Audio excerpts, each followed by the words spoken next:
Hello friends, welcome to TestNG Framework Training Session 9. This is Harajan once again. Today in this session, I will discuss the importance of thread pole size attribute of TestNG in Selenium WebDriver. Thank you all for watching my videos. In case you are enjoying my videos and learning automation testing, Selenium, TestNG and Java, please like and share my videos. Do not forget to subscribe my channel and press the bell icon so that you will get notification as and when I will upload any new videos. Do not forget to provide your valuable comments for any input or suggestion. Stay tuned for my next videos. So what does it mean by thread pole size? So in my previous session you already gone through, right, the invocation count attribute of TestNG in Selenium WebDriver, right? So whenever we are mentioning in any of the test annotation the invocation count, right, it will try to reiterate the same method multiple times. Suppose in case giving invocation count as 5, so it will try to same method will try to execute 5 times, right? But I think you are already familiar about the thread, right? So threads actually comes into the picture for the execution part, right? Thread is a process, right, which will pick up the method to execute one by one, right?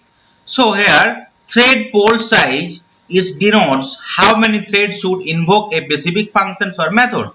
The thread pole size method will be invoked from multiple threads as specified by the invocation count.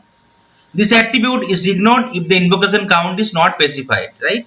So in case the invocation count is not specified, though we are mentioning the thread pole size, so it will not play any pivotal role. In case no thread pole size is mentioned, only one thread will try to execute the same method multiple times, right? So though we are mentioning the invocation count and we are not mentioning the thread pole size, so only one thread will try to execute your code, right, one by one. Okay, so adding more thread would start to degrade performance of the test execution, right? So I will show you. In case if you add more thread, obviously it will downgrade your performance of the testing, so it will take more time and it will unstable the systems, right? So here I already created a TestNG class thread pole size attributes. Here I have created a method, right, test thread poles, and obviously that annotation is there, right? Now I will want to validate the thread ID for each and every iteration, right? So I want to validate the thread ID, and what will be my thread ID?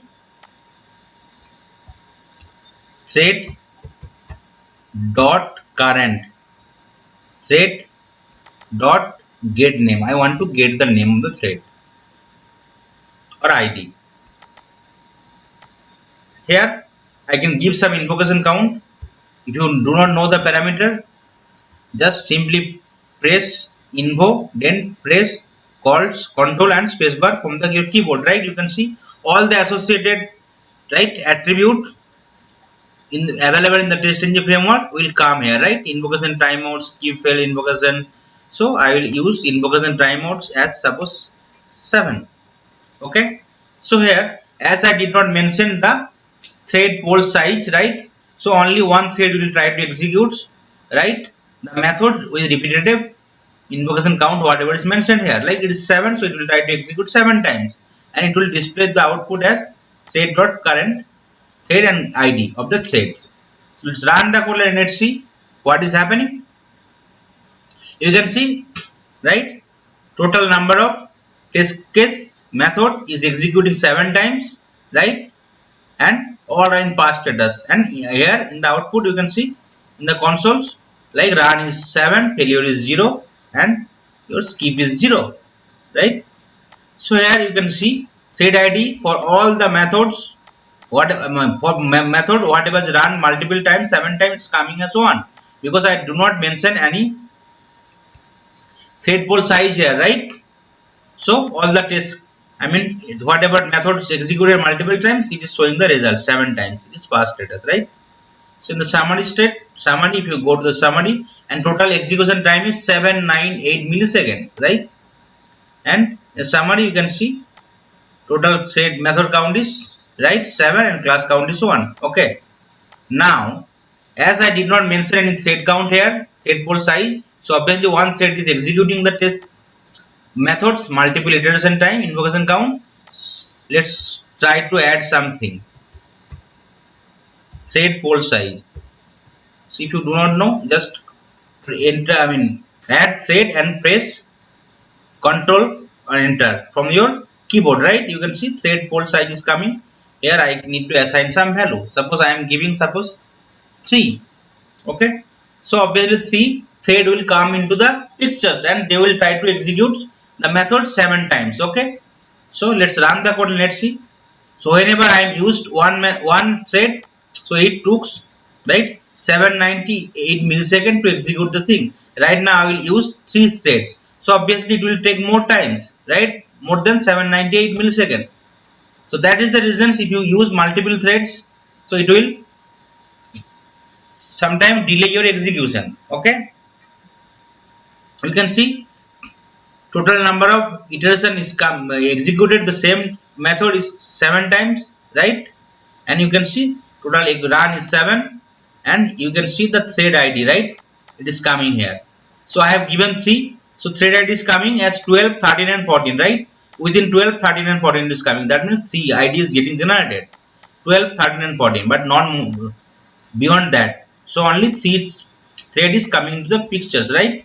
And all the methods which have executed 7 times, it is as pass status. So you can see only 3 threads, right? With the IDs 13, 12 and 14, right? Because I have given the threads size as 3. So here you can see the execution time is 795 millisecond, right? If you go to the summary, you can see total time and right method is 1 and it is executed 7 times.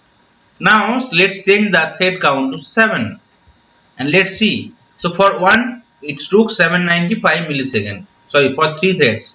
So if I increase the threads, let's see how much time it is taking. You can see it is taking some getter time, right? So whenever here you can see total 7 number of thread is coming, 15, sorry 12, it is starting 12 to 18, right? 12, 13, 14, 15, 16, 17, 18. Though it is not in the order, but total number of threads used here is 7, right? So 7 thread is executing the programs, right, methods with 7 times. And if you give more than that, and all the test cases for past status, right? Same method is in past status 7 times because my invocation count I have provided as 7. But in case you enter more count, suppose I am entering 20 thread count, but obviously your invocation count is 7, so only 7 thread will come into the pictures. So if you run the program,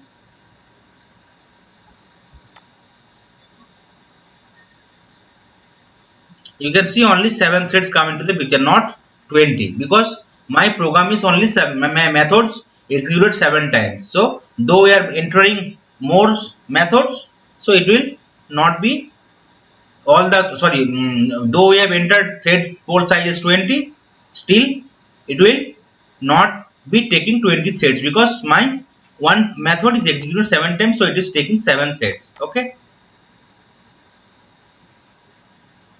So that's why whenever you are using the invocation count, so thread pool size you can use it. That one important attribute is also available in the TestNG framework, right?